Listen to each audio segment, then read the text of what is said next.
Hello दोस्तों, स्वागत है आपका सजी गुरुकुल के ऑफिशियल यूट्यूब चैनल पर। एक बार फिर से वेलकम करती हूँ मैं आपका। लेकिन क्लास कौन सी है? हिंदी की। इससे पहले क्या पढ़ रहे थे हम लोग? सीडीपी। बोले थे कि जाइएगा मत और क्या करिएगा, वीडियो को तब तक शेयर कर दीजिएगा, लेकिन किसी ने शेयर नहीं किया है। अपने आप चलो आ गए हैं, कम से कम आप लोग आ गए हैं, यही अच्छा लग रहा है। शेयर कर दीजिए थोड़ा सा, ठीक है। Amit Kushwaha, good morning. बाकी तो बच्चे वही हैं। अभी जी आ चुके हैं, माधुरी त्रिपाठी अभी क्लास में थी, राहुल गौतम, सर्वेश कुमार शुक्ला नए हैं यहाँ पे। चलिए शुरू किया जाए। हिंदी की वर्णमाला हम लोग पढ़ रहे थे, काफ़ी अच्छा सेशन चला था। कल और परसों 2 क्लासेस हो चुकी हैं। थोड़ा सा रिवीजन की तरफ अगर हम लोग जाएं तो शुरू किया था हम लोगों ने किससे? शुरू किया था हम लोगों ने वर्णमाला से। और मैंने आपको इकाइयों के बारे में बताया था कि सबसे छोटी इकाई कौन सी होती है, लिखित लघु इकाई कौन सी होती है, मौखिक लघु इकाई कौन सी होती है, सार्थक लघु इकाई कौन सी होती है और सबसे बड़ी इकाई कौन सी होती है, ठीक है। जिसमें मैंने आपको कहा था कि भाषा में ध्वनि क्या है, वो सबसे छोटी इकाई है, मौखिक सबसे छोटी इकाई है, और वर्ण क्या है, लिखित सबसे छोटी इकाई है, ठीक है। और ध्वनि क्या है, मौखिक सबसे छोटी इकाई है। और उसके बाद मैंने बताया था कि शब्द जो होते हैं वो सार्थक सबसे छोटी और लिखित इकाई है।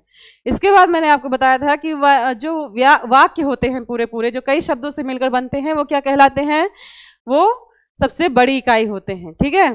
काफ़ी बच्चे आ रहे हैं। रजनी पंडित आज जुड़ चुकी हमारे साथ, शिवम यादव, शत्रुघ्न जुड़ चुके हैं, राकेश कुमार, रूप गुप्ता जी जुड़ गए हैं, नितेश शर्मा।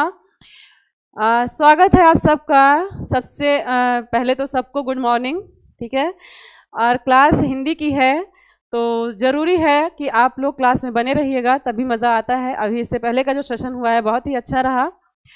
और चलिए हिंदी की तरफ भी आगे बढ़ते हैं हम लोग, ठीक है। तो इकाइयों के बारे में बात सबसे पहले हम लोगों ने की थी। उसके बाद मैंने बताया था कि वर्णमाला को 2 भागों में बांटा जाता है। कौन कौन से? स्वर और व्यंजन।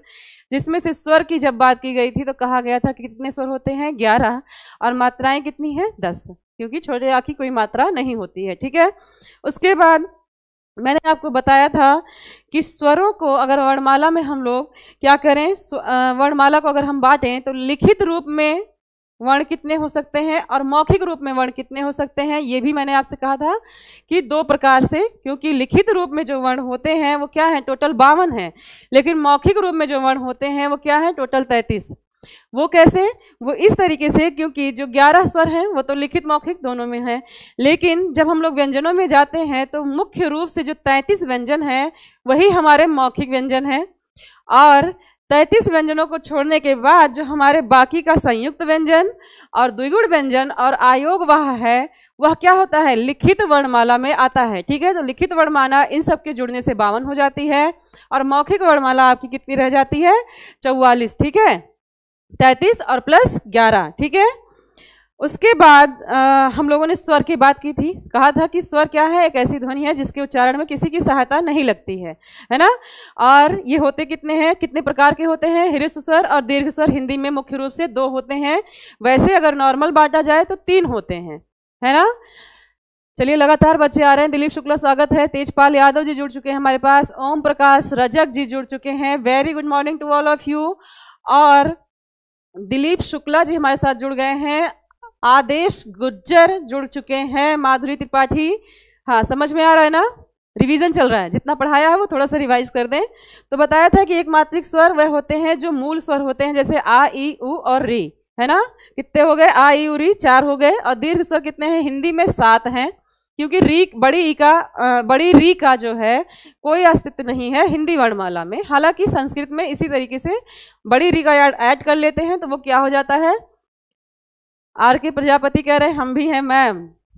हाँ बिल्कुल आप हैं, मैं देख रही हूँ, लगातार कमेंट पे मेरी नज़र है। लेकिन क्योंकि रिवीजन चल रहा है तो बोलने के दौरान, लेक्चर के दौरान कमेंट पढ़ना थोड़ा मुश्किल हो जाता है, तो उसके लिए बुरा मत मानिए।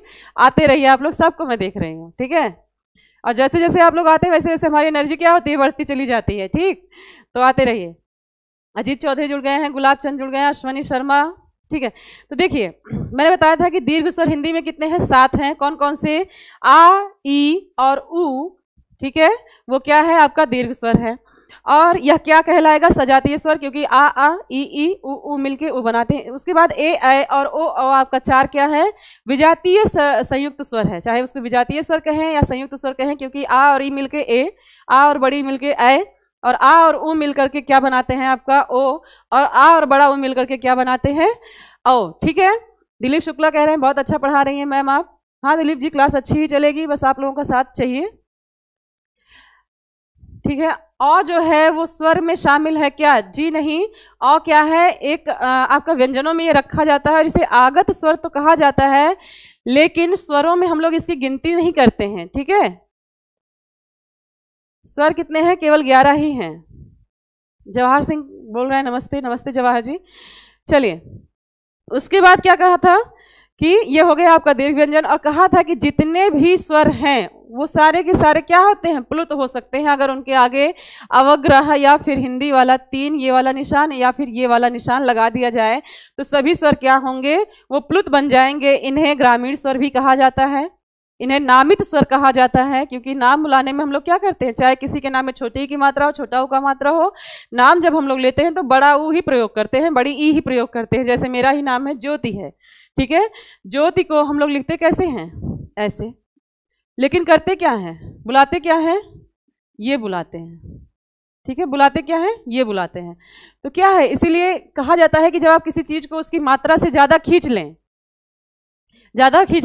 या फिर 3 मात्राओं का समय लगा दें या 4, 5, 6 जितना भी मात्रा का समय लगा दें, वह क्या कहलाएगा? प्लुत स्वर कहलाएगा। तो सभी स्वर क्या होते हैं? वो प्लुत स्वर हो सकते हैं। ठीक है, उसके बाद स्वरों का विभाजन मैंने बताया था कि जिह्वा के आधार पर स्वरों का विभाजन, फिर नासिका के आधार पर स्वरों का विभाजन। ठीक है, जिह्वा के आधार पर 3 प्रकार का, अग्र, मध्य और पश्च। अग्र में मैंने बताया था कि प्रिय बैठी आगे एक ट्रिक है, जिसे आप जब देखेंगे प्रिय बैठी आगे में आपको प्रिय में ई मिल जाएगा और ए मिल जाएगा, और ए और ई ये आपको मिल जाएगा। ठीक है, तो वो क्या होंगे? वो 4 के चारों स्वर, यानी ए और छोटी ई और बड़ी ई, ये आपके अग्र स्वर में आएंगे जिह्वा के आधार पर। और जो आपका मध्य स्वर है वो केवल छोटा आ है, और जितना बचा वो क्या है? सारे पश्च स्वर है। ठीक है, तो ये हो गया जिह्वा के आधार पर स्वरों का वर्गीकरण। और फिर नासिका के प्रयोग के आधार पर मैंने आपको बताया था कि मुख प्लस नासिका से जो स्वर बोले जाते हैं और केवल जो मुख से बोले जाते हैं, मुख प्लस नासिका वाले को अनुनासिक कहते हैं, और मुख प्लस केवल मुख वाले को निरुनासिक कहते हैं। ठीक है, निरुनासिक सभी स्वर होते हैं और विसर्ग। ठीक है, और अनुनासिक क्या होता है? यह पंचमाक्षरों का बिगड़ा हुआ रूप है, और इसमें अगर 4 बिंदी लगा दिया जाए तो सभी स्वर क्या हो सकते हैं? 4 बिंदी या अनुस्वार लगा दें हम लोग तो सभी स्वर अनुनासिक हो सकते हैं। मैं ठीक हूँ सचिन पाल, आप कैसे हैं? आप सब लोग ठीक है? गुलाब चंद, अदृश्य सामग्री का भी उपयोग कीजिए मैम।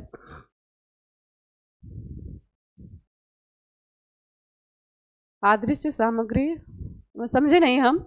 इंद्रजीत पटेल, हाँ प्लुत होते हैं, वो तो मैंने आपको बता ही दिया है, लेकिन हिंदी में मुख्य रूप से प्लुत, देखिए प्लुत नहीं चलता है हिंदी व्याकरण में। संस्कृत में मुख्य रूप से वर्णमाला 3 भागों में, जबकि हिंदी में मुख्य रूप से 2 भागों में। लेकिन अगर नॉर्मली पूछा जाए कि कितने भागों में वर्णमाला को बांटा जा सकता है तो 3 होंगे, लेकिन मुख्यतः 2 होंगे। ठीक है, मैं बिल्कुल ठीक हूँ सचिन पाल, आप बताइए। हम ठीक ही हैं, देख ही रहे होंगे, बिल्कुल खड़े हैं आपके सामने, है ना? तो बिल्कुल, हाँ सुमन आ गई। सुमन, आप सुबह की क्लास में कहाँ थी? बहुत मिस किया मैंने आप लोगों को। सुमन है, मार्कंडे जी नहीं दिखे, अनुराग नहीं दिखे, कोई नहीं था सुबह की क्लास में। सोते रहते हैं आप लोग। सचिन, मैं बिल्कुल ठीक हूँ सचिन। अंकित जी, मैं बिल्कुल ठीक हूँ। ठीक है, चलिए फिर हमने बात की थी व्यंजन वर्णों की, जिसमें से मैंने आपको कहा पहले कि वर्णमाला क्या होती है। व्यंजन मैंने आपको बताया था कि मुख्य रूप से क्या है? 33 हैं। कौन कौन से? 25 स्पर्शी व्यंजन, 4 आपके अंतस्थ व्यंजन और 4 आपके ऊष्म व्यंजन। ठीक है, 25 में 5 वर्ग के व्यंजन, का से लेके मा तक, अंतस्थ, यारा, लावा और सा, सा, सा और हा, यह आपका मुख्य रूप से 33 व्यंजन है। लेकिन व्यंजनों की संख्या और भी होती है, किसमें? लिखित रूप से। सुबह 10 से 11 क्लास हुई है। इंद्रजीत जी, हिमांशु पटेल जुड़ गए हैं, आदेश गुज्जर जी आ गए हैं। आदेश जी बड़े दिन के बाद आए हैं, थैंक यू। चलिए कोई बात नहीं सुमन जी। तो उसके बाद हमने कहा कि 3 मुख्य रूप से होते हैं, लेकिन 4 जो होते हैं वो संयुक्ताक्षर भी होते हैं, जिन्हें लिखित रूप में प्रयोग किया जाता है, मौखिक रूप में बहुत ज्यादा इनका यूज नहीं है। ठीक है, कौन कौन से? छ, त्र, ज्ञ और श्रा, जिसमें छ क्या होता है, त्र क्या होता है, ज्ञ और क्या, ये क्यों अलग है? क्योंकि ये कहाँ से बोले जाते हैं? जैसे जब हम लोग बाकी के व्यंजनों को पढ़ते हैं, बाकी के व्यंजनों की विशेषता है कि उनके साथ स्वर लगा रहता है। उनके साथ क्या होता है? स्वर लगा रहता है, स्वर लगा होता है। लेकिन जब हम लोग छ, त्र, ज्ञ और श्रा को पढ़ते हैं तो यह क्या होता है? 2 व्यंजनों से मिलकर बनता है, छ, त्र, ठीक है, ज्ञ और श्रा। आपका ये क्या बनता है? 2 व्यंजनों से मिलकर बनता है। इसीलिए इसे क्या कहते हैं? संयुक्ताक्षर कहते हैं। 2 व्यंजनों यानी 2 अक्षरों से मिलकर बना है, 2 व्यंजनों से मिलकर बनते हैं ये, इसीलिए क्या कहलाते हैं? संयुक्ताक्षर कहलाते हैं। रिवीजन है ये, इतना हो चुका है, 2 ही क्लास में इतनी चीजें हो चुकी हैं। जैसे का है, का प्लस शा मिलके आपका छ बनाते हैं, ता प्लस रा मिलके त्रा बनाते हैं, जा प्लस इया मिलके क्या बनाते हैं? ज्ञा बना देते हैं, और शा प्लस रा मिलके क्या बनाते हैं? श्रा बना देते हैं। तो ये सारे 2 के दोनों जितने जितने का भी मिलन हो रहा है, स्पर्श व्यंजन 25 हैं, 5 वर्ग, कु, चु, टू, तु, पू, ये सारे क्या है? स्पर्श व्यंजन है। ठीक है, ठीक, कोई कंफ्यूजन? तो यहाँ पे पूछता है कि छा हिंदी वर्णमाला में कब आता है, ज्ञा कब आता है, त्रा कब आता है, श्रा कब आता है? तो ये मैंने आपको बताया था कि छा कब आएगा? का के बाद आएगा, क्योंकि बिना का के क्या छा बनना संभव है? नहीं ना, छा बनना बिना का के संभव नहीं है। इसी तरीके से बिना ता के आए त्रा का बनना संभव नहीं है, अर्थात त्रा कब आता है? ता के बाद आता है। इसी प्रकार से जा के और इया के बिना ज्ञा बनना संभव नहीं, अर्थात जा के बाद ज्ञा आता है, और श्रा के सा के बाद क्या आएगा? श्रा आएगा। ठीक है, तो स्थान भी पूछता है। मार्कंडेय शर्मा आ गए, अच्छा आप आ गए, चलिए अच्छी बात है। रेगुलर स्टूडेंट्स जब गायब होते हैं तो अच्छा नहीं लगता है। ग्लोबल इंस्टीट्यूट से आ रहा है message, nice, thank you. Ankit Kori ma'am, DElEd first semester का पेपर कब तक हो सकते हैं? पेपर अभी कोई भी नहीं होगा, आराम से बैठिए। टेट सीटेट और शिक्षक भर्ती आ रही है जूनियर की, उसकी तैयारी करिए। पेपर ऊपर नहीं होगा, वैसे ही पास हो जाएंगे। न्यूज़ आ रही होगी आप लोगों को, पेपर नहीं होंगे, और जिनकी संभावना बताई जा रही है कि पेपर होंगे वो भी नहीं होंगे। ठीक है, हाँ चलिए, तो यहाँ तक आपको बता दिया था। फिर उच्चारण स्थान मैंने बताए थे आपको कि क्या रखना है याद, कतम मुदो याद रखना है ना, कतम मुदो याद रखना है, और उसी हिसाब से क्या होते हैं क्रम से उच्चारण स्थान चलते हैं। वो वीडियो देख लीजिएगा आप लोग। ठीक है, फिर आयोग वाह मैंने बताया था। आयोग वाह में कितने हैं? अंग और आहा हैं। ठीक है, जिसमें से अंग नासिका और आहा कंठ से बोला जाता है। आहा का उच्चारण जो होता है वो हा के समान होता है।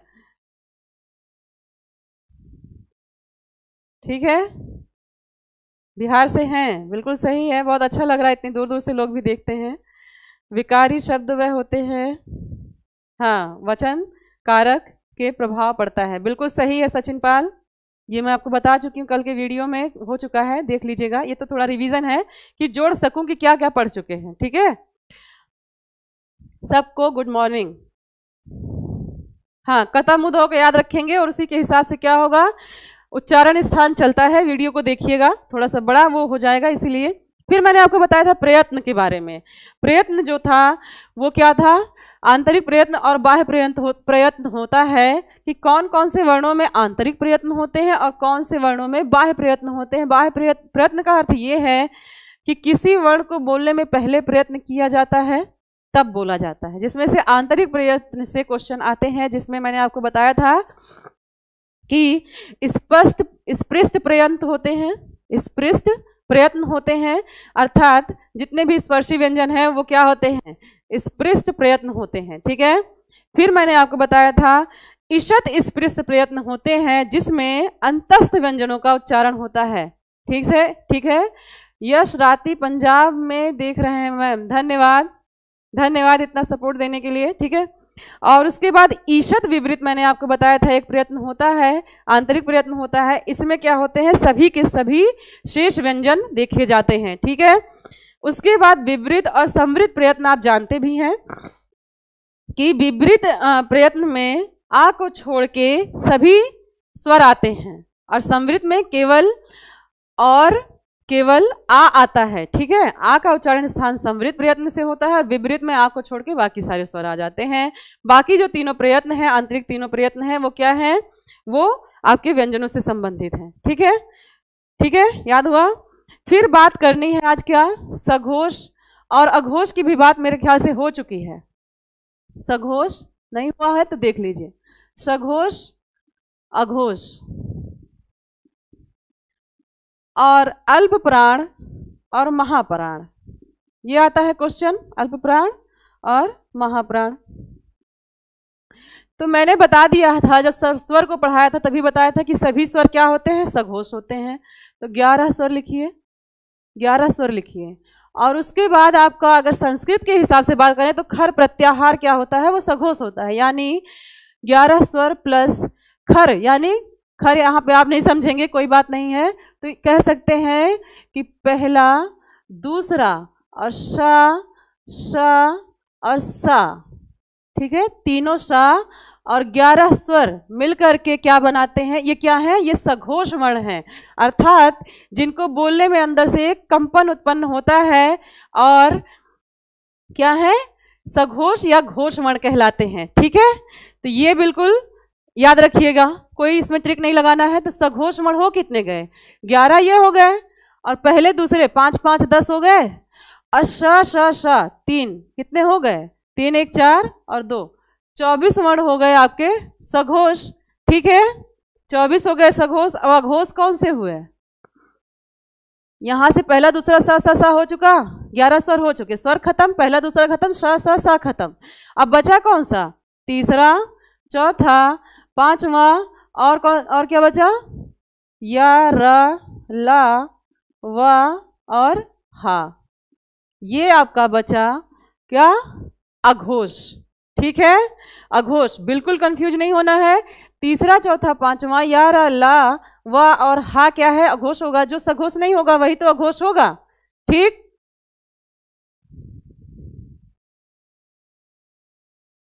ठीक है सचिन पाल, बताया जाएगा। अभी जो टॉपिक चल रहा है उसे कंप्लीट होने दीजिए। आशीष मीणा पूछ रहे हैं कि ढ़ा और अढ़ा द्विगुण व्यंजन है, ये व्यंजनों में शामिल होते हैं लिखित रूप में, मौखिक रूप में ज्यादा प्रयोग नहीं है इनका, ठीक है आशीष जी। ये क्या है, द्विगुण व्यंजन है, इन्हें ताड़न जात कहा जाता है या विकसित व्यंजन भी कहा जाता है, ओके। और 2 ही द्विगुण व्यंजन है, ठीक।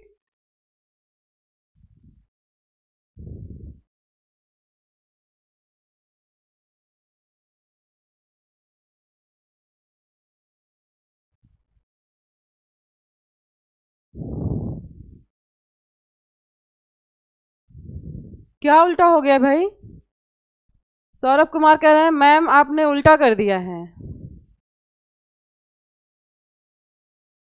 देखिए जो स्वर होते हैं वो क्या होते हैं, सघोष होते हैं, ये आप जान रहे हैं ना। स्वर क्या होते हैं, वो सघोष होते हैं और इनमें क्या होता है, संवार या नाद उत्पन्न होता है, ये सघोष कहलाते हैं। सघोष के साथ साथ क्या है, अच्छा सघोष के साथ ये जो हमने लिख दिया है ये गलत हो गया है, सॉरी बच्चों। देखिए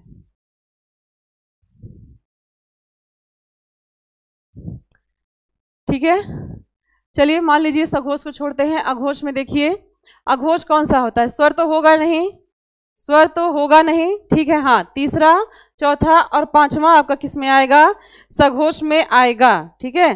तो हम लोग क्या करेंगे, अघोष को देख लेंगे, ठीक है। अघोष को देखेंगे, इसमें क्या होगा कि पहला, दूसरा और श और श आएगा, यहीं से गलती हुई थी, ठीक है, यहीं से गलती हुई थी। ये क्या है, अघोष है ना, बिल्कुल सही है।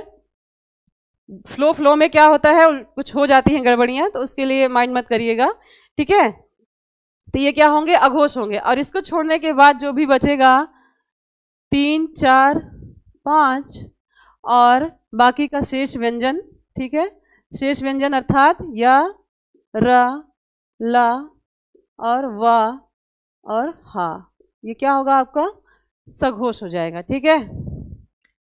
कोई दिक्कत, कोई दिक्कत है, हाँ 345 और 11 लावा, हाँ ठीक।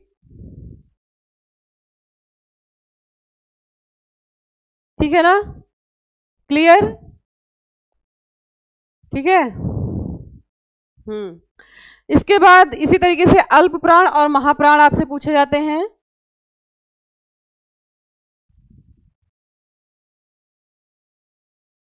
ठीक है, धन्यवाद।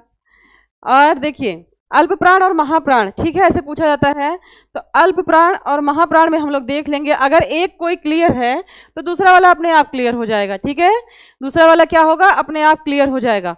तो अल्प प्राण और महाप्राण में हम लोग पहले महाप्राण को देख लेते हैं, क्या होगा। जैसे लिखा है, महोदय जी 24 घंटे संघर्ष करिए, 24 घंटे संघर्ष करिए।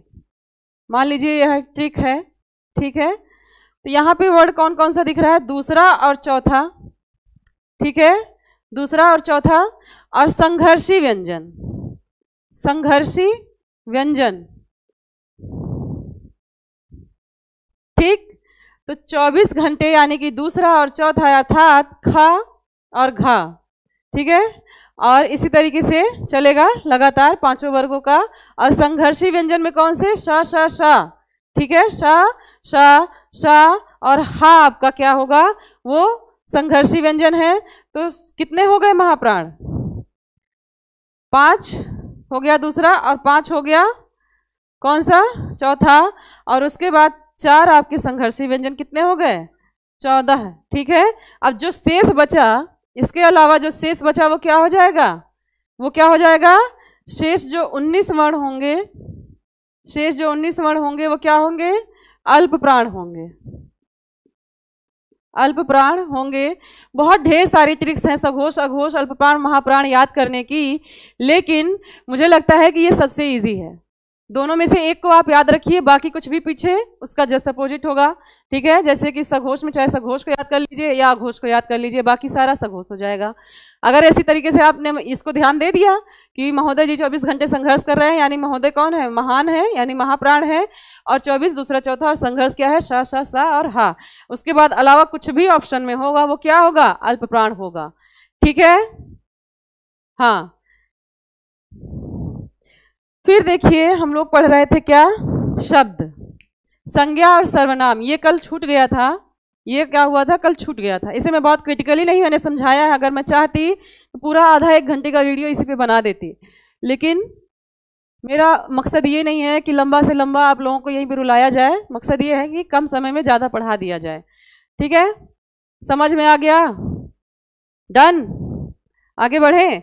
इसके बाद हम लोग जब वर्णमाला को पढ़ चुके थे तो शब्द शुरू किया था। शब्द में आपको पता है कि 2 प्रकार के शब्द होते हैं, विकारी और अविकारी, ठीक है। विकारी में हम लोगों ने संज्ञा सर्वनाम विशेषण और क्रिया को पढ़ना है, और अविकारी में अव्यय को पढ़ना है, ठीक है। जिसमें से संज्ञा हो चुका था, सर्वनाम पे बात चल रही थी। सर्वनाम संज्ञा में मैंने बताया था कि मुख्य रूप से 3 संज्ञाएं होती हैं। ओहो, तो पहले बताना था, पहले बताना था। चलिए वीडियो जब पड़ जाएगी तो जस्ट एक बार फिर से देख करके स्क्रीनशॉट ले लीजिएगा, ठीक है। तो क्या कहा था मैंने कि संज्ञा क्या होती है, मुख्य रूप से 3 होती है, लेकिन अगर कुल संज्ञा पूछा जाए तो क्या होगा, 5 होगा। मुख्य रूप से 3 कौन, व्यक्तिवाचक, जातिवाचक और भाववाचक संज्ञाएं। भाववाचक संज्ञाओं की विशेषताएं मैंने वीडियो में बहुत अच्छे से बताई हुई हैं, अगर नहीं देखा है तो देख लीजिएगा। और बाकी आप सब जानते हैं कि किसी एक व्यक्ति का बोध कराने वाली शब्द क्या कहलाते हैं, वो संज्ञा कहलाते हैं। जैसे गंगा, राम, श्याम, सीता, है ना, मेज, कुर्सी, टेबल, ये सब क्या है, ये किसी एक का बोध कराएगा, और ये क्या होगा, व्यक्तिवाचक संज्ञा होगा। हाँ, बता रहे हैं, सुनते रहिए, क्लास हो चुकी है, दोबारा देख लीजिएगा, वीडियो जाके देखिएगा, ठीक है, जो बच्चे नए हैं।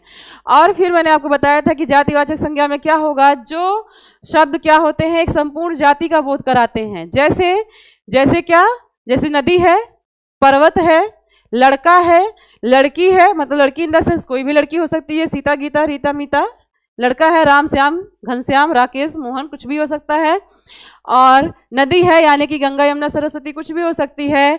और उसके बाद चाहे वो कुछ भी इस तरीके के जो शब्द होंगे जो एक संपूर्ण जाति का बोध करा रहे होंगे, वो क्या होगा, जातिवाचक संज्ञा होगा। और उसके बाद मैंने बताया था कि भाववाचक संज्ञाएं वह होती हैं जो किसी भाव को प्रकट करती हैं और उनका ट्रिक बताया गया था कि जैसे पन लिखा हो, त्वा लिखा हो, अंत में वट लिखा हो, हट लिखा हो, तो ये सब क्या होगा, जैसे आतंकवाद, समाजवाद, वाद और घात, विश्वासघात, इस तरीके से मैंने आपको वीडियो में बताया हुआ है काफी अच्छे से, तो वो आपका गलत नहीं होगा। ठीक है, उसके बाद देखिए फिर हम लोग आ गए थे सर्वनाम पे। आशीष मीणा जी रुके रहिए, थोड़ा सा रिवीजन हो जाने दीजिए, फिर आपकी बात को देखा जाएगा। ठीक है, फिर हम लोग आए थे सर्वनाम पे। मैंने कहा था कि सर्वनाम क्या होता है, वो 6 प्रकार के होते हैं। ठीक है, जिसमें से पुरुषवाचक, निजवाचक, निश्चयवाचक, अनिश्चयवाचक, संबंधवाचक और निज, और ये आपके 6 क्या हो गए, 6 हो गए थे आपके सर्वनाम। ठीक है, सर्वनाम के भेद, लेकिन संख्या मैंने बताई थी कि 11 होती है।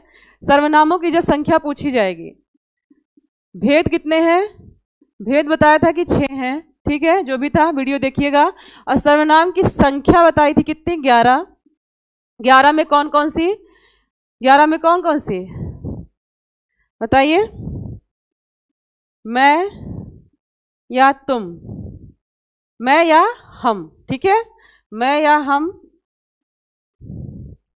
तुम या आप, तुम या आप। तीसरा मैंने आपको बताया था कोई कुछ, कोई कुछ, कोई कुछ।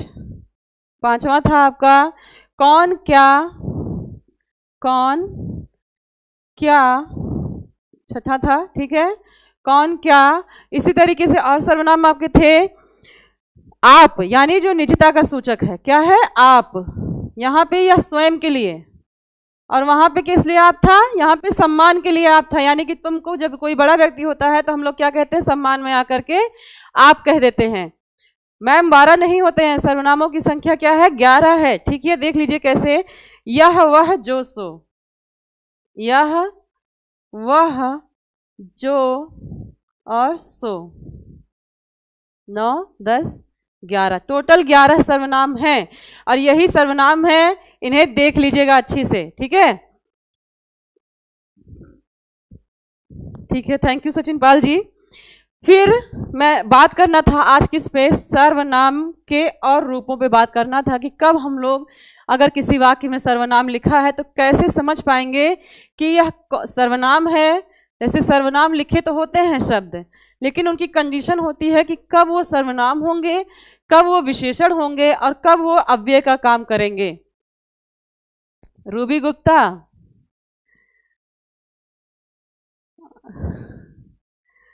ठीक है रूबी जी, अब मैं इसका आंसर तो नहीं दे सकती हूँ ऑनलाइन सेशन में, लेकिन हाँ ठीक है, याद तो आप लोगों की आती ही है। चलिए वीडियो को लाइक शेयर कर दीजिएगा रूबी, और शेयर करते रहिए आप लोग भी, जिनसे नहीं कहा जा रहा है वो भी। ठीक है, चलिए तपीस पाल बोल रहे हैं 11 है, हाँ बिल्कुल 11 हैं।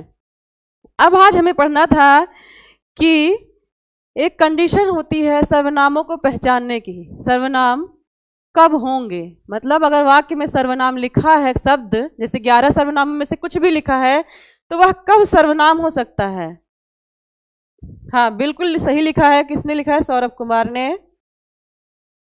मैं, हम, तू, तुम, आप, यह वह जो, कोई कुछ, कौन क्या। मैं हम जो है ना बच्चा, वो एक में रहता है, और तू तुम एक साथ आता है। ठीक है, तो 4 ये आपके हो गए, ये चारों को 2 ही माना जाता है। ठीक है, 2 3 4 5 6 7 8 9 10, और जो लिखे हो सो नहीं लिखे हो, सो भी लिखो इसमें। तपीस पाल, आई एम न्यू स्टूडेंट, बिल्कुल स्वागत है तपीस जी आपका। ठीक है, मैं, तुम, मैं या हम, चाहे मैं अब अपने आप को मैं कहूं कि मैं क्लास ले रही हूं या हम क्लास ले रहे हैं, तो यह क्या है, मैं के लिए ही, यानी प्रथम पुरुष के लिए ही है। और तू तुम यानी मध्यम पुरुष, चाहे आप तू कहिए, चाहे तुम कहिए या आप कहिए, यह क्या होगा, आपका मध्यम पुरुष ही कहलाएगा। और एक अन्य पुरुष होता है जिसके बारे में बात की जा रही होती है, यह वह। ठीक है, फिर जो या सो, यह कौन सा सर्वनाम है, यह संबंध सूचक सर्वनाम है कि जो जैसा करेगा वैसा पाएगा। फिर कुछ, कौन, क्या, ये सारे आपके निश्चित अनिश्चित सारे सर्वनाम हैं। तो क्या होंगे, 11 ही होंगे सौरभ। ठीक है, क्लियर, चलिए ठीक है, बड़ी खुशी की बात है। चलिए अब देखिए लिखा है कि सर्वनाम कब हो सकता है। अगर वाक्य में सर्वनाम शब्द लिखा है, सर्वनाम शब्द लिखा है तो यह क्या क्या हो सकता है। इसके 3 रूप बन सकते हैं। यह एक सर्वनाम भी हो सकता है किन्हीं कंडीशंस के साथ, और कुछ कंडीशंस बदल जाती हैं तो यह एक विशेषण भी बन जाता है, और कुछ ही कंडीशंस बदलती हैं तो यह एक क्या बन जाता है, अव्यय का कार्य करता है। ठीक है, तो इसलिए हमें यह जानना जरूरी है कि कब हम किसी सर्वनाम शब्द को सर्वनाम ही मानेंगे और कब हम वही सर्वनाम को पहचान लेंगे कि यह नहीं, यहाँ पे यह सर्वनाम नहीं बन रहा है, यह क्या बन रहा है, विशेषण बन रहा है। और कब हम किसी सर्वनाम को यह मान लेंगे कि यह क्या बन रहा है, ये अव्यय है।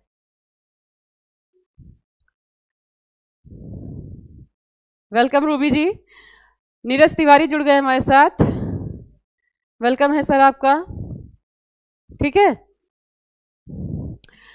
तो देखिए जैसे लिखा है, जब सर्वनाम क्या होते हैं, सर्वनाम के बाद यदि कोई संज्ञा शब्द लिखा होता है, ठीक है, जैसे सर्वनाम के बाद कोई संज्ञा शब्द हो तो यह सर्वनाम ना होकर विशेषण का कार्य करता है।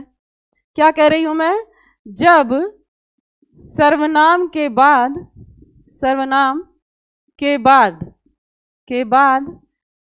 कोई संज्ञा हो, देखना है कि जब क्या कुछ कोई क्या मैं आप तुम या फिर जो भी गिरहो सर्वनाम में से कुछ लिखा हुआ है अगर, तो क्या इसके बाद कोई संज्ञा शब्द है, क्या कोई संज्ञा शब्द लिखा हुआ है। ठीक है, क्या यहाँ पे कोई संज्ञा शब्द है, तब यह सर्वनाम का कार्य ना कर करके अगर कोई संज्ञा होगी तो यह सर्वनाम क्या होगा, यह विशेषण बता रहा होगा, यह विशेषण बनेगा। ठीक है, अगर पूछेगा, मान लीजिए लिख के दे देता है कि कोई व्यक्ति आया है, ऐसे लिख दे क्वेश्चन, कोई व्यक्ति आया है, कोई व्यक्ति क्या है, आया है। यहां पे आप कंडीशन देखिए, कोई सर्वनाम लिखा हुआ है, कोई यानी अनिश्चितवाचक सर्वनाम लिखा है, लेकिन आगे ही क्या लिखा हुआ है, एक संज्ञा शब्द है, एक संज्ञा शब्द है। अब जैसे ही आपने देखा कि सर्वनाम के बाद एक संज्ञा शब्द लिखा हुआ है तो आप इसे क्या सर्वनाम टिक कर देंगे, नहीं। जब सर्वनाम संज्ञा के साथ लगे होते हैं तो यह क्या कहलाते हैं, विशेषण कहलाते हैं, विशेषण कहलाते हैं। अब जैसे लिखा हो इसी के बाद कि कोई आया है, कोई आया है, यहां पे सर्वनाम के बाद कोई संज्ञा नहीं लिखी है ना, कोई संज्ञा यहां नहीं लिखी हुई है, इसीलिए यहां पे यह क्या होगा, यह सर्वनाम ही होगा, यह क्या होगा, सर्वनाम ही होगा। ठीक है, अभी सार्वनामिक विशेषण पे नहीं पहुंचे हैं, वो विशेषण से जुड़ा हुआ टॉपिक है, अभी कंफ्यूज मत करिए। ठीक है, मैम ने वाचक सरनेम को एक्सप्लेन करना मैम प्लीज।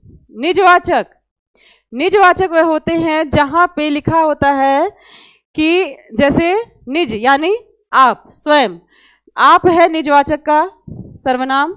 निजवाचक सर्वनाम कौन सा कहलाता है, आप। ठीक है, आप कहलाता है, आप अर्थात अपने आप, स्वयं, निज लिखा है ना, निज मतलब निजता का, निजता का जो आपको एक्सप्लेन कर रहा हो, निजता से संबंधित निज सूचक, निज सूचक होता है। जैसे कोई कहता चलो तुम्हें छोड़ आता हूं, लेकिन आप क्या कहते हैं, नहीं रहने दो मैं अपने आप चला जाऊंगा। तो इसमें अपने आप जो आया है सर्वनाम शब्द, वो क्या है, निजता सूचक है। ठीक है, मैं खुद ही कर लूंगा, मैं स्वयं खा लूंगा, मैं स्वयं चला जाऊंगा। ठीक है, ये सब क्या है, निजता सूचक सर्वनाम है, और यह आप क्या होता है, स्वयं के लिए प्रयोग होता है। और जो मैंने आपको मध्यम पुरुष में तुम या आप बताया था, वहां पे तुम को ही तुम के लिए ही आप शब्द लिख दिया जाता है। जैसे जब हम लोग तुम बोलते हैं तो हम लोग सबको तुम नहीं बोल सकते, जो छोटे होते हैं उन्हीं को बोल सकते हैं, लेकिन जो बड़े लोग होते हैं उन्हें आप से कहना होता है, लेकिन काम वो आप तुम का ही कर रहा होता है, इसलिए तुम और आप वहां पे एक ही शब्द है, मैं और हम एक ही सर्वनाम है, ठीक है। लेकिन यहाँ पे आप निजता सूचक के लिए प्रयोग में आएगा। समझ में आ गया? सचिन पाल? नहीं, बिल्कुल भी टफ नहीं है, तो बिल्कुल आसान है, ठीक है। उसके बाद देखो, तो यहां मैंने कहा कि यहां पे कोई संज्ञा नहीं थी, इसीलिए कोई यहां पे क्या कर रहा है, सर्वनाम का ही काम कर रहा है। और जब कोई संज्ञा लिखा होगा तो क्या होगा, कोई आपको क्या कर रहा होगा, वह एक विशेषण का कार्य कर रहा होगा, ठीक। इसी तरीके से मैंने कहा था कि अव्यय कब बनेगा, अव्यय कब बनेगा, संज्ञा का खत्म हुआ। मैंने क्या कहा था कि अव्यय कब बनेगा, सर्वनाम, सर्वनाम अव्यय कब बनेगा, अव्यय कब कहलाते हैं, या अव्यय का कार्य कब करने लगते हैं। तो सर्वनाम देखिए, जब जैसे मान लीजिए लिखा है क्या आप घर जाएंगे, लिखा है जैसे मान लीजिए क्या आप घर जाएंगे, या फिर क्या आप विद्यालय जाएंगे, क्या आप कहीं भी जाएंगे, और लिखा है दूसरा कि आप क्या खा रहे हैं, आप क्या खा रहे हैं।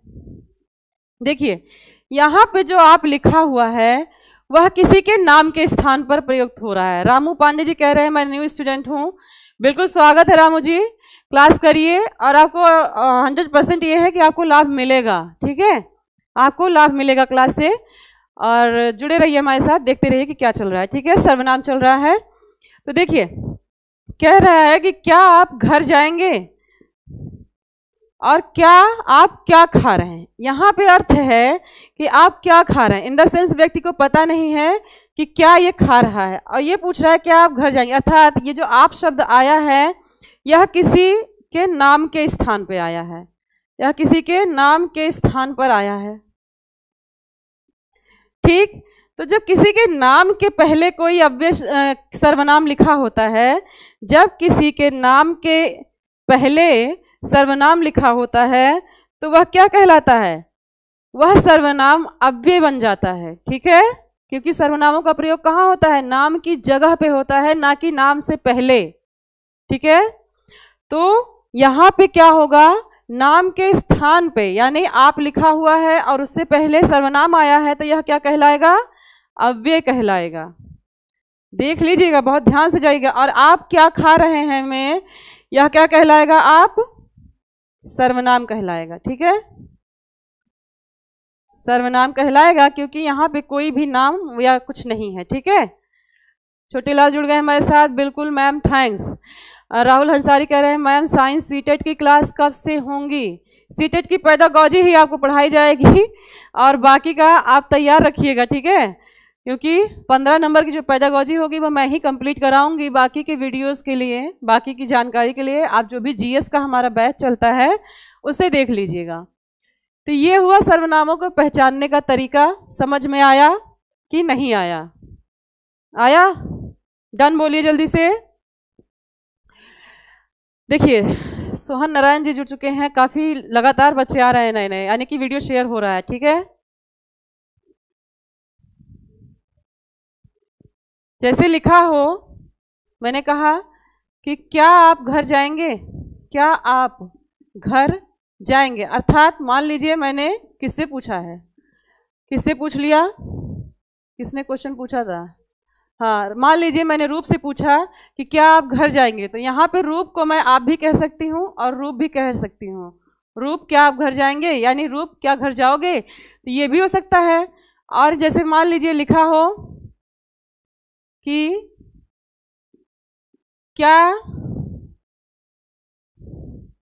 क्या खा रहे हो, क्या खा रहे हो, तो यहाँ पे इसके बाद किसी के भी नाम का या किसी भी संज्ञा का जुड़ाव ना होने से, जैसे मान लीजिए आप यहाँ पे क्या है, आप एक अव्यय शब्द हो गया है, ठीक है,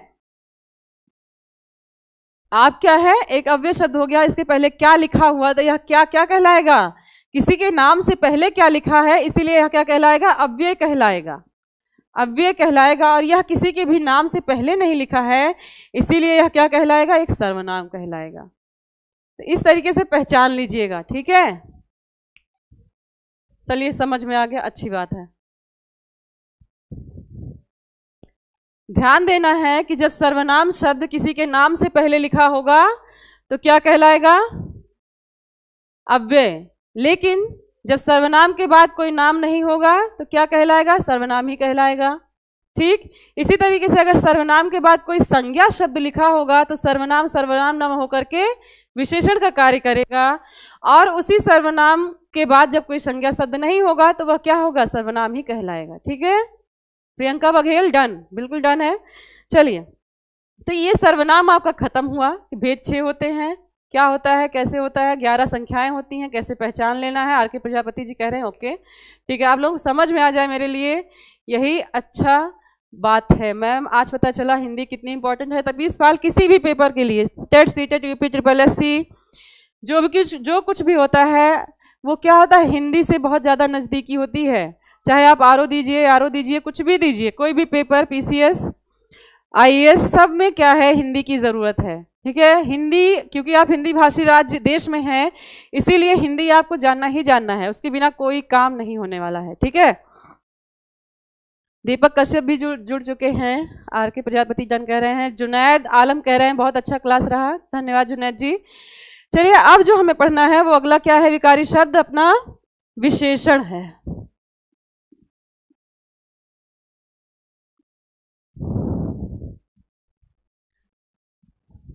क्या है, विशेषण है।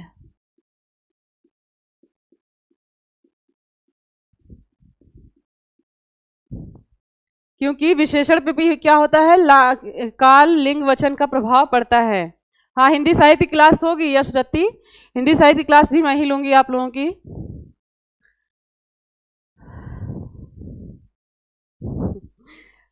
दीपक कश्यप जी काफी सपोर्ट कर रहे हैं, आप लोग भी करिए। ठीक है, कर ही रहे हैं आप लोग, मुझे पता है, नहीं तो इतने बच्चे आते कहाँ से, है ना। चलिए, विशेषण की अगर बात करें तो संज्ञा या सर्वनाम की जो विशेषता बताता है वही विशेषण कहलाता है। आपको पता है, संज्ञा या सर्वनाम की विशेषता बताने वाले, विशेषता जो बताए वह क्या है, वह विशेषण कहलाता है, वह विशेषण कहलाता है। ठीक है, तो ये हो गया आपका विशेषण का परिभाषा। हर पेपर के लिए जरूरी है जुनैद जी।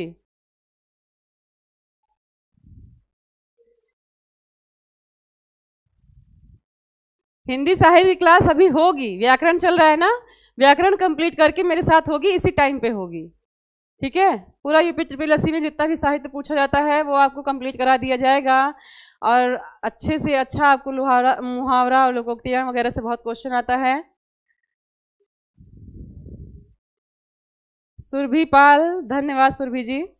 चलिए, तो संज्ञा और सर्वनाम की विशेषता बताने वाले शब्द क्या कहलाते हैं, विशेषण। जैसे लिखा है, मान लीजिए 4 ऑप्शन दिया है, ठीक है, लिखा है क्या लिखा है, सम्मान, ठीक है, दूसरा लिखा है क्रोधी,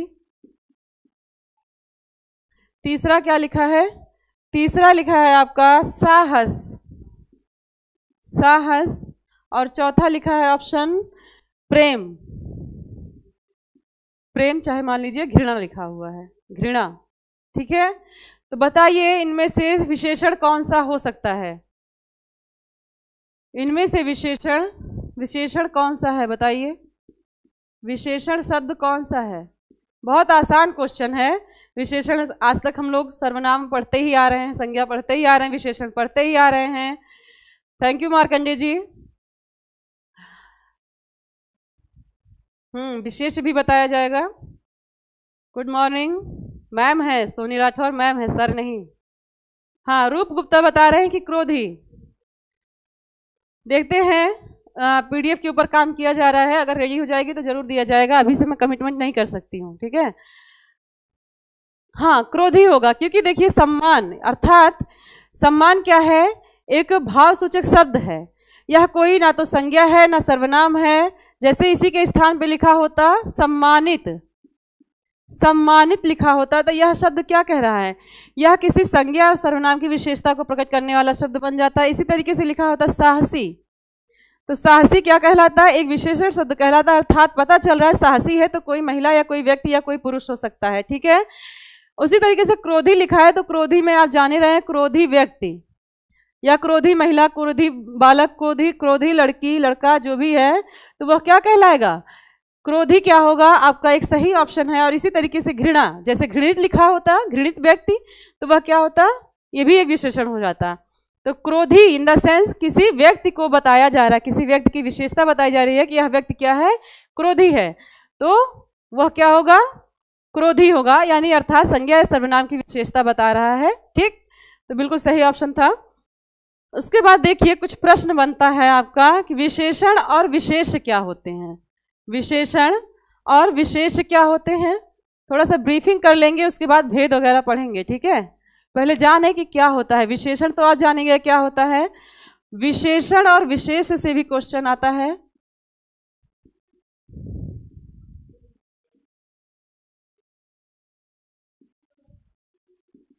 देखिए विशेषण और विशेष बताइए, जहां की कोचिंग है सुरभि जी, मैं वहीं से हूं, कहीं और से नहीं हूं, लखनऊ से ही हूं। चलिए बताइए।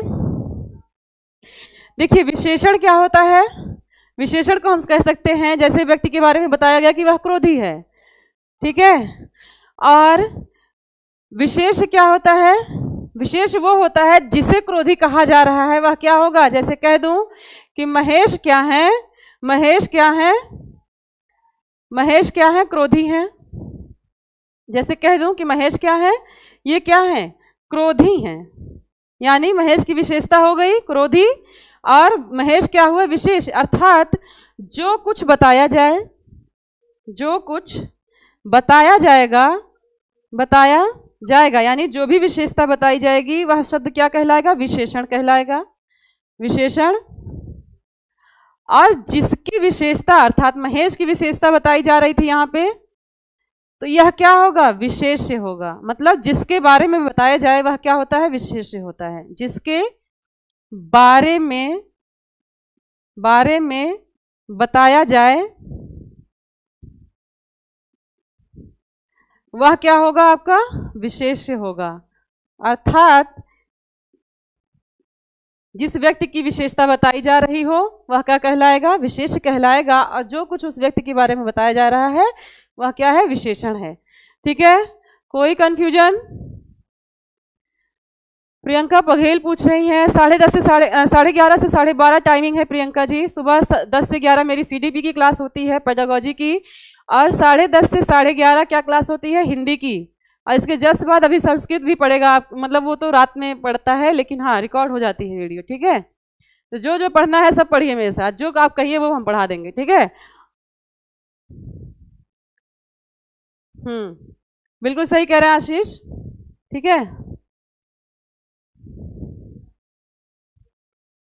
चलो, तो इससे देखिए, जैसे मान लीजिए कोई क्वेश्चन बना है, पूछ रहा है कि कौन से विशेषण या कौन से वाक्य में विशेषण विशेष संबंध है, कौन से युग्म में विशेषण विशेष संबंध है, विशेषण विशेष संबंध है।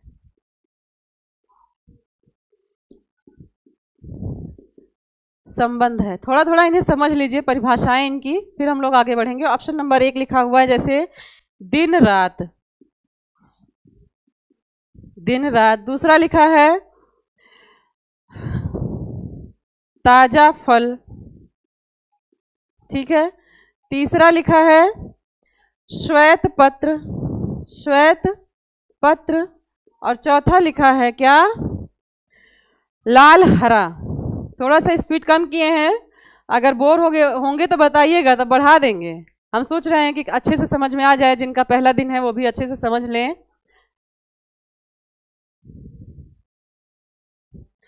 चलिए बताइए, पहले विशेषण आता है और फिर विशेष्य आता है, ठीक है रूप? पहले विशेषण लिखा होगा, फिर विशेष्य लिखा होगा।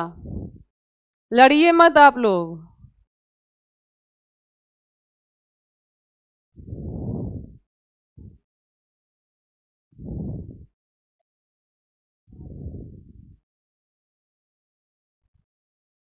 इस ऑप्शन को चेंज करिए। लिखा है जैसे भोजन, और इधर क्या लिखा है, बासी। अब बताओ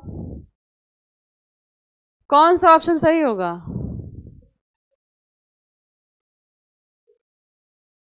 अच्छा, सब लोग 2 पे ही जाए, सर्वेश पाल 3।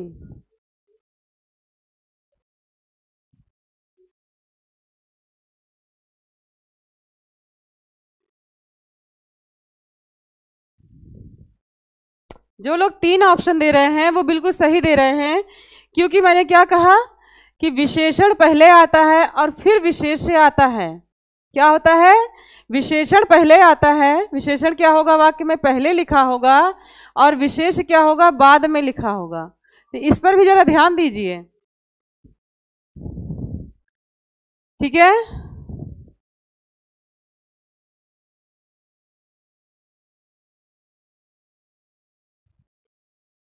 ठीक है, यहां पे देखिए श्वेत पत्र सही ऑप्शन होगा, क्योंकि श्वेत पत्र क्या है, बता रहा है कि श्वेत क्या है, श्वेत कलर, कलर की बात हो रही है, यानी सफेद।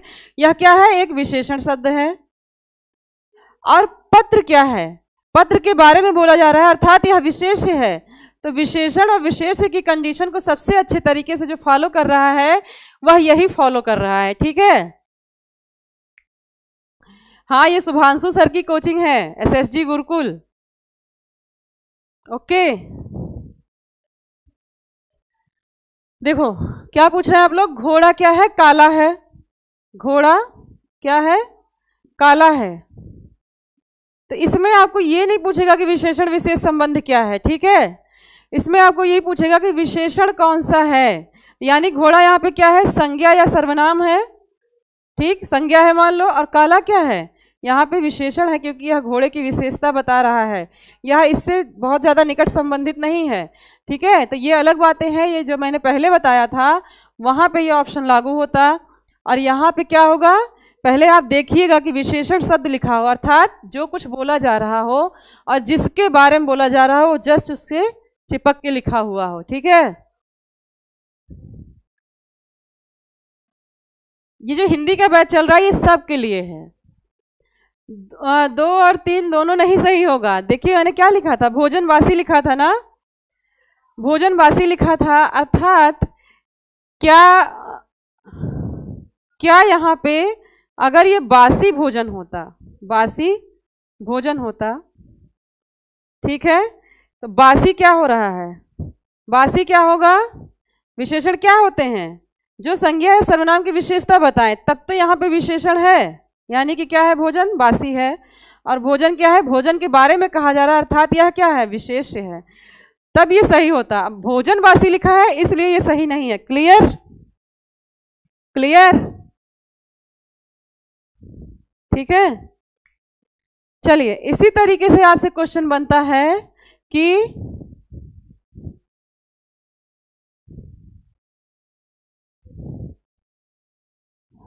ठीक है, इसके बाद आपसे क्वेश्चन पूछता है कि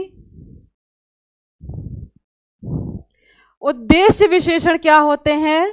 टाइप 3 देखिए, विशेषण बता चुकी हूं, विशेषण विशेष से बता चुकी हूं। 3 जो होगा वो पूछता है कि उद्देश्य विशेषण क्या होता है। उद्देश्य विशेषण और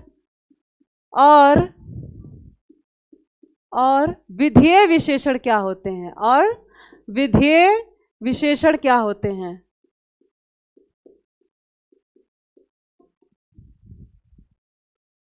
उद्देश्य विशेषण और विधेय विशेषण से क्वेश्चन पूछा गया है आपसे कई बार, ठीक है। ठीक, तो इसमें क्या होता है बताइए। देखिए, जब कोई विशेषण संज्ञा से पहले आता है, जब कोई विशेषण क्या होता है संज्ञा से पहले आता है तो वह उद्देश्य विशेषण कहलाता है, और जब कोई विशेषण संज्ञा के बाद आता है तो वह क्या कहलाता है, विधेय विशेषण कहलाता है। क्या होगा, इसको कैसे पहचानेंगे कि संज्ञा से पहले, यानी जब विशेषण संज्ञा से पहले आए, संज्ञा क्या होता है, उद्देश्य कहलाता है वाक्य में, अर्थात संज्ञा से जुड़ गया है इसीलिए क्या कहलाएगा, संज्ञा से पहले प्रयोग कर लिया गया इसीलिए उद्देश्य विशेषण कहलाएगा। संज्ञा से पहले आए, संज्ञा से पहले आए तो क्या कहलाएगा, उद्देश्य विशेषण कहलाएगा। और विधेय विशेषण क्या होगा, अगर मान लीजिए पहले संज्ञा लिखी है और बाद में कोई विशेषण लिखा है, अर्थात संज्ञा के बाद आने वाले विशेषण, संज्ञा के बाद आया विशेषण क्या कहलाता है, विधेय विशेषण कहलाता है। जैसे जैसे जैसे जैसे बच्चों देखिए क्या होगा, जैसे राम की गाय लाल है, क्या लिखा है, राम की गाय लाल है, काली है, पीली है, नीली है, जो भी है, चितकबरी है। राम की गाय क्या है, सफेद लिख देते हैं, सफेद गाय ज्यादा सुंदर लगती है ना। राम की गाय क्या है, सफेद है। राम कौन है, संज्ञा, ठीक है। गाय क्या है, अब यहां पे आपको देखना है कि राम है और इसके बाद किसी के बारे में बात की जा रही है, ठीक है। यानी संज्ञा या सर्वनाम की विशेषता जो बताते हैं वो क्या कहलाते हैं, विशेषण कहलाते हैं। अर्थात राम की गाय क्या है, लाल है, वाक्य में विशेषण कौन सा होगा बताइए। अब देखो, गाय क्या है, गाय के बारे में बताया जा रहा है तो ये क्या कहलाएगा, विशेष्य कहलाएगा। और जो कुछ बताया जा रहा है वह विशेषण कहलाता है, वह क्या कहलाता है, विशेषण। तो यह कौन सी कंडीशन फॉलो कर रहा है, कौन सा इसमें बताइए, कौन सा विशेषण है इसमें, बताएं कि कौन सा विशेषण है। थोड़ा आराम से पढ़ा रहे हैं ताकि कंफ्यूजन ना हो, कौन सा विशेषण है, ठीक है। राम की गाय सफेद है में कौन सा विशेषण, देखिए मैंने क्या कहा था, उद्देश्य विशेषण क्या होता है, जब विशेषण संज्ञा के बाद आता है। क्या यहां पे विशेषण संज्ञा के बाद आया है, संधि पढ़ाई जाएगी जब विकारी और अविकारी शब्द कंप्लीट हो जाएगा। गाय हो गया आपका विशेष और सफेद हो गया आपका विशेषण, तो ये कौन सा विशेषण होगा, रूप गुप्ता बता रहे हैं विधेय विशेषण। हाँ बिल्कुल सही बता रहे हैं, क्योंकि संज्ञा के तुरंत बाद क्या है, विशेषण नहीं आया है, अपितु तो क्या है, विशेष पहले लिखा गया है, इसीलिए यहाँ पे कौन सा आंसर होगा, आंसर क्या होगा कि विधेय विशेषण है। क्लियर, विधेय विशेषण है, ठीक, डन। कोई कंफ्यूजन होगी आज के बाद,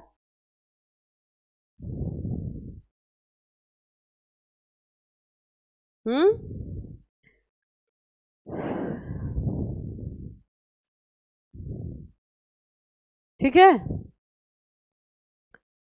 अर्थात हम लोग कह सकते हैं कि विशेषण पहले हो और फिर विशेष्य हो। जैसे क्या हो, विशेषण पहले हो, विशेषण क्या हो, पहले हो, विशेषण प्लस विशेष्य होगा तो क्या बनेगा, विशेष्य होगा तो क्या बनेगा, क्या बनेगा आपका उद्देश्य विशेषण बनेगा, उद्देश्य विशेषण बनेगा। अभी क्वेश्चन पूछेंगे और सो मत जाइएगा। और जब आपका विशेषण विशेष प्लस विशेषण होगा, विशेष प्लस विशेषण होगा तो क्या बनेगा, विधेय विशेषण, ठीक है, विधेय विशेषण। समझते चलिएगा, जहां ना समझ में आए तुरंत कमेंट करिएगा, ठीक है। कोमल जी जुड़ गई हमारे साथ, हेलो बोल रही हैं, हेलो कोमल, क्लियर।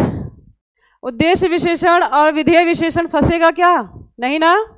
चलो, इसके बाद विशेषण के भेद से संबंधित क्वेश्चन आता है।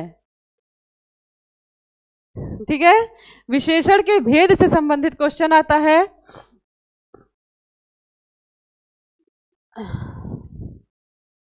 आज के बाद विशेषण दोबारा पढ़ने की जरूरत नहीं पड़ेगी आपको, ये दावा है। ठीक है, क्योंकि मेरा काम होता है सिखाना, ना कि रटाना। चलिए, अरेंद्र चौधरी जी जुड़ चुके हैं। प्रणाम अरेंद्र जी, बड़ी लेट कर दिया आपने आने में, टाइम तो ओवर हो गया। ट्रिक उरिक कुछ नहीं होता है प्रीति। ट्रिक से पढ़ने का मतलब, अगर इतनी छोटी चीज के लिए आपको ट्रिक की जरूरत पड़ गई है तो समझिए कि फिर बेकार है मामला। ठीक है, वीडियो को देखिए, एक बार देखिए, कॉपी पेन लेके बैठिए, मास्टर बन जाएंगे आप। ठीक है, मास्टर हो जाएंगे। वीडियो को अभी आपने देख ही लिया है, एक बार और देखिएगा, फिर आप विशेषण पढ़ाएंगे मुझे। ठीक है, टेंशन मत लीजिए। ट्रिक्स पे मैं इतनी छोटी छोटी चीज़ों के लिए ट्रिक्स नहीं बताती हूँ। ठीक है, इस पे कोई ट्रिक ज़्यादा लगेगी भी नहीं, तो बिल्कुल परेशान मत होइए। ओके, चलिए, अब विशेषण के भेद से संबंधित प्रश्न आता है। ठीक है, अभी तक तो जो बात हो रही थी वो विशेषण का इंट्रोडक्शन था कि विशेषण क्या होता है, विशेष क्या होता है, उद्देश्य विशेषण क्या होता है, और आपका विधेय विशेषण क्या होता है। ठीक है, अब चलते हैं हम लोग विशेषण के भेद कितने होते हैं। विशेषण के भेद,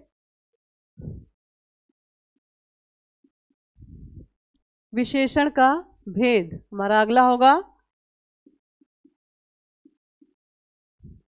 विशेषण के भेद से क्वेश्चन आते हैं कि मतलब कितने कुल होते हैं, या तो पूछ लेगा, या तो पूछेगा कितने कुल होते हैं, और उसके बाद या तो पूछेगा, कोई एग्जाम्पल दे देगा आपको और पूछेगा कि इनमें से कौन सा विशेषण है। जैसे लिख लीजिए, मान लीजिए लिखा है कि राहुल क्या है, काली शर्ट पहन करके क्या कहाँ गया, स्कूल गया। ठीक है, राहुल काली शर्ट पहन के स्कूल गया। जैसे क्वेश्चन है, राहुल काली शर्ट पहनकर स्कूल गया, काली शर्ट पहनकर स्कूल गया, स्कूल गया। तो कौन सा विशेषण है काली शर्ट में? काली शर्ट में कौन सा विशेषण होगा? विशेषण का कौन सा भेद लगेगा बताइए? गुणवाची विशेषण होगा, या फिर क्या होगा? परिणामवाची विशेषण होगा। क्या होगा? परिणामवाची विशेषण होगा। या फिर तीसरा हो जाएगा आपका क्या, संख्यावाची विशेषण हो जाएगा, संख्यावाची हो जाएगा। या फिर चौथा सार्वनामिक विशेषण हो जाएगा, सार्वनामिक विशेषण हो जाएगा। चलो आंसर तो जरा जल्दी से देखेंगे। विशेषण के जो आपके, हाँ, रूप गुप्ता का आंसर आया है गुड़। सीके यादव जी जुड़ गए हमारे साथ। Good afternoon CK Yadav. Time से आए होते तो और अच्छा लगता, बड़ा लेट कर दिया आपने, क्लास तो ओवर होने वाली है। ठीक है, ए होगा ना, गुणवाची विशेषण होगा, क्योंकि क्या बता रहा है कि ये जो विशेष्य है यह क्या है, काला है, यानी जिसके बारे में बोला जा रहा है वह क्या है, काला है। ठीक है, जो कुछ बताया जाता है वही विशेषण कहलाता है। यानी कि शर्ट क्या है, एक संज्ञा या सर्वनाम या विशेष्य है जिसकी विशेषता बताई जा रही है कि वह काली है, तो यह क्या होगा, तो यह आपका गुणवाची विशेषण होगा। इसीलिए हमें भेदों को पढ़ना जरूरी है। हमें क्या है, भेदों को पढ़ना जरूरी है, ताकि पता चले कि कौन कौन से भेद होते हैं और कितने प्रकार के होते हैं, फला भेद की कौन सी विशेषता है। ठीक है, कितने प्रकार के विशेषणों के भेद हैं, जल्दी बताइए। विशेषण के भेद क्लास 7 की बातें हैं, जल्दी से बोलिए। विशेषण के भेद, विशेषण के भेद कौन कौन से?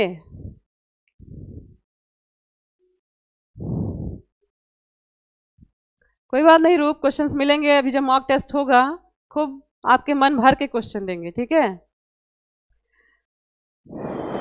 विशेषण का भेद बताइए जल्दी से। विशेषण का भेद 6। जी नहीं, विशेषण के कितने भेद हैं? 4 हैं। सोनी राठौर ने 4 दिए हैं, सीके यादव 6 बता रहे हैं। जी नहीं, शायद आपको कुछ कंफ्यूजन है।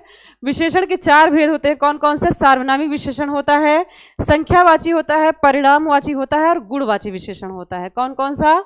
4 प्रकार के भेद हैं। कौन कौन सा?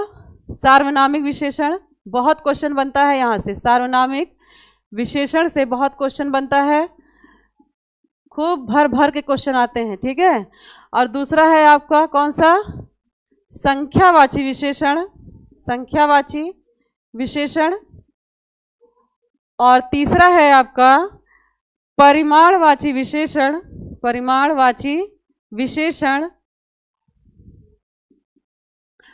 और तीसरा आपका होगा क्या? चौथा क्या हो जाएगा? गुणवाची विशेषण। और गुणवाची विशेषण के फिर से भेद पढ़ने पड़ेंगे आपको, क्योंकि कई तरीके के गुणों को बताता है, इसलिए इसके फिर से 5 भेद हो जाते हैं। वो जब हम लोग इसे पढ़ेंगे तब पढ़ेंगे। हाँ, गुण, सर्वनाम, परिमाण, संख्या, बिल्कुल सही है रूप गुप्ता, बिल्कुल सही है। तो आज की क्लास को हम लोग यहीं पे रोकते हैं। कल आप लोग पढ़ के आइएगा, क्वेश्चंस ढेर सारे लेकर आइएगा, ठीक है। और कैसी लगी क्लास जरा मुझे बताइए। निश्चित अनिश्चित नहीं होगा यहाँ पे, ठीक है, निश्चित अनिश्चित नहीं होगा। कल जब क्लास होगी तो आपको क्लियर हो जाएगा विशेषण के भेद। ये 4 हैं, कल चारों का एक्सप्लेनेशन किया जाएगा, क्वेश्चंस किए जाएंगे। आगे के व्याकरण को हम लोग पढ़ेंगे, क्रिया शुरू करेंगे जब ये खत्म हो जाएगा। क्रिया के बाद अव्यय पढ़ा करके, अव्यय के बाद उपसर्ग और प्रत्यय पढ़ा के फिर संधि पढ़ाई जाएगी, ठीक है। समझ में आ गई चीजें? क्लियर? 1:15 हो गया, ठीक रहा। चलिए, अगर अच्छा लगा है तो वीडियो को जरूर शेयर करिए अपने स्टेटस वगैरह पे, या फिर फेसबुक पे, या फिर जहाँ भी टेलीग्राम पे आप लोग का ग्रुप होगा, वीडियो को शेयर करा करिए, ताकि सपोर्ट मिलता रहे और क्या हो, हौसला बना रहे और एनर्जी आती रहे हम लोगों को, क्योंकि आप लोगों की उपस्थिति ही हमें क्या देती है? ताकत देती है, ठीक है। तो बिल्कुल तब तक अपने घर में रहिए, ऑनलाइन क्लासेस लेते रहिए, बाहर मत जाइएगा, और अपना ख्याल रखिए, अपने परिवार का ख्याल रखिए, कोरोना से बच के रहिए। धन्यवाद आप लोगों के सपोर्ट के लिए। चलिए, बाय बाय।